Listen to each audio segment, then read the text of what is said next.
Mga kapuso, karong bare months na. Pasabot, Christmas season na. Mao nga among gipangutana ang pipila ka mga Dabawenyo kung unsa ang ilang o unsa ang mosulod sa ilang hunahuna kung ilahang mahuna-unaan ang bare months. Ikaw, unsa man imong mahuna-unaan kung bare months na? Christmas songs ni Jose Marichan. Kung sa imong favorite song ni Jose Marichan? Katong unsa to whenever I see boys and girls.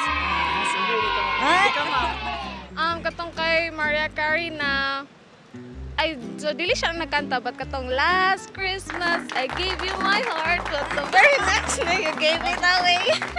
Family, of course. Sana Since all. kanang layo ko sa akong family, then beer months is coming. So, first nga mag-come up sa akong mind when it comes to hearing the Christmas song is families. Because Christmas symbolize family's love.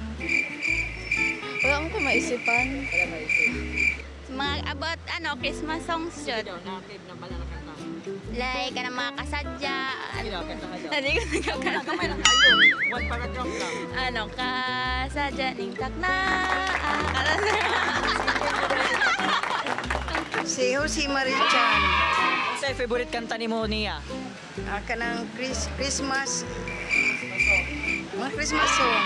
Man karong tuiga na Pasko, unsa man imo ang gusto madawat or pangandam la imong buhaton? Unsay madawat na ako Pinasko. I-sure daw na, Bing. I-sure daw. Kuan lang, bugas. Bugas. Matang bugas. Jose Marichan. Okay, sige ma'am, sample daw sa kanta niyo si Marichan. Kuyate, ay sa English ira. Unsa gani kay ilang usulit daw. Unsa daw? Whenever I see girls and boys singing lanterns on the streets. Partial lang, partial lang. Medyo day ka man, no? Ay, dili kato lang, sir.